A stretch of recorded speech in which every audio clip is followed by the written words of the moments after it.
So what will it take to turn the economy around? Businessman extraordinaire Donald Trump joins us by phone. Nice to talk to you, Donald. Hello, Greta. All right, Donald, rather grim news, the GDP, 2.2%. We'd hoped that it would be faster, or expected that it would be greater, rather. Your thoughts on the 2.2% GDP report? Well, Russia's 100% right. I mean, the fact is the report was very bad. The economy's not doing well. If you look at other economies, they're doing unbelievably well. China's probably going to be close to 10%, the real number, and others are way, way up there. And a lot of that is at our expense because they're taking our jobs and they're manufacturing our product. So, how can we have a good report when things are made for us in other countries? All right, well, give me sort of a 4 or 5 point policy change that you would make if you were president to sort of accelerate that GDP so it's more than 2.2. What would be the 4 or 5 things that you would do? Well, we have to have an energy policy that makes sense. We have to let our people drill because it turns out that we have much more under our feet than we ever thought possible. And we have to get away from the grip of OPEC because OPEC is destroying us. OPEC is probably a worse abuser than China, if that's possible. The other thing is you have to make deals with China where either they stop with the manipulation of their currency and make it impossible for our people and our companies to compete. They're making it impossible, very intelligently for them, but not for us. And unless you do something about that, and what you do is you say, if it doesn't stop immediately, we're dropping a 25% tax on your product. And this has nothing to do with free trade or fair trade. This is all to do with common sense. You have to stop China from systematically taking us apart. And basically, so many of the problems that we're talking about in this country, including Social Security and including Medicare and Medicaid and all of the costs that we can't afford, you could afford them easily if the economy turned around. The economy solves all problems. You say that these are sort of common sense ideas. If they're common sense ideas, what is your theory as to why the president isn't doing it? Is it a different ideology? He doesn't understand it. He has a different plan. What's your response to why the president doesn't take what you say is common sense? I have no theory because it's impossible to figure. It's absolutely impossible. It's so simple when you look at what's happening from outside and how other countries are just absolutely taking it. Every country that does business with us takes advantages. We're like the big patsy that doesn't know how to defend. And it's so often that you see where a country like, as an example, Colombia, the country of Colombia, a small, they call them trading partner, they're going to make $4 billion. So often that you see this, and nobody does anything about it. It used to be in the old days when we really had a country that knew what they were doing. We were the big smart one. Now we're like the dumb bully, and it's very, very sad. All right, dumb bully now. What are just as a frame of reference, what were the old days when we were doing so well? Do you have a sort of a time when you... Well, you don't have to go back too far. You can go back to Reagan when we were respected. I mean, you look at what happened during the Reagan years and how he really did turn things around, and taxes were very high, and they brought them down very substantially and then really got them down. And I would think that the country during that period of time was just highly respected, and that seems to be a zenith, relatively speaking, in the modern age. I guess you'd call that the modern age, and I think that was a good period of time for this country. All right, now you have a huge business empire. I realize it's not as big as the federal government, but I'm curious. If I worked within your huge business empire, is there a way I could have slipped past you spending about $820,000 on a lavish party? Or are there an accounting and auditing done internally so that this $820,000 that was spent by the GSA is just so irresponsible by our government? Could I slip it past you if I worked for you? Well, I'll tell you something. The GSA, we've had some experience with the GSA. We found them to be very, very responsible and very professional, to be honest. And, when we cut a ribbon, like we cut a ribbon recently in Toronto, we cut a ribbon in Hawaii, you cut ribbons for buildings, and people do go to those things, and they do have parties. So I'm not looking to be the defendant, come to the defense of anybody, but you do, on occasion, have to go and travel, and if GSA has property or if their top people have property and they're responsible for it,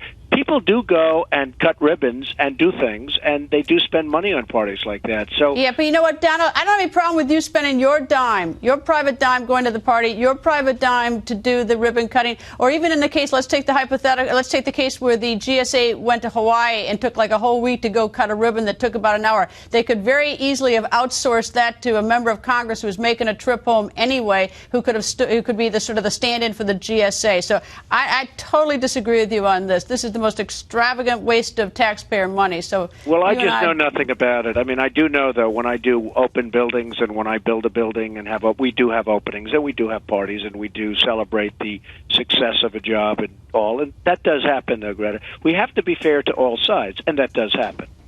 Well, that's you spending your dime, and like I said, I'm all for you spending your dime on this stuff, and maybe I'll even get invited to some of these parties if I'm lucky. Well, I'll do that. I would love to do that. You'll have a good time. All right, let me go to your Twitter account. Your recent tweets today. One of them is Admiral McRaven had full operational control of the Bin Laden mission. Barack Obama gave vague directions, is what you've retweeted. What are you tweeting about?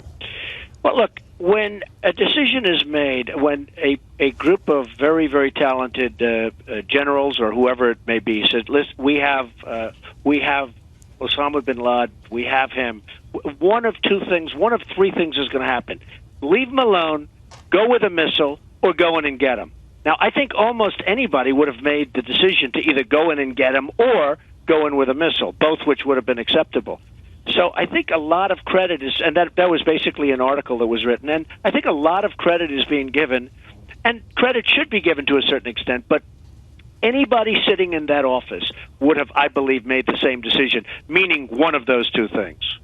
Are you saying that the president doesn't get sort of the nod from the American people for making that decision, or is getting too much credit? Is that what you're saying, or you don't like that it's being used as in politics as we approach 2012 election? I think anybody that was the president of the United States, when they're called by the generals or whoever happened to call, say, we have this man, he's sitting in this wonderful, beautiful, I wouldn't say so beautiful, but he's sitting in Pakistan with our so-called allies, where they're not telling us because they knew all about it. And in fact, you could make the case, how are you president and you were paying billions and billions and billions of dollars a year to Pakistan, and they don't tell us about it. But regardless of that, I think anybody sitting in the White House and they're approached by the generals that we have Osama bin Laden, that we have him, he's there, that's it. Anybody would have made that decision. I mean, who would have said, let's leave him alone? I don't think too many people would have done it. All right. Another tweet today, which I found particularly intriguing, is this one.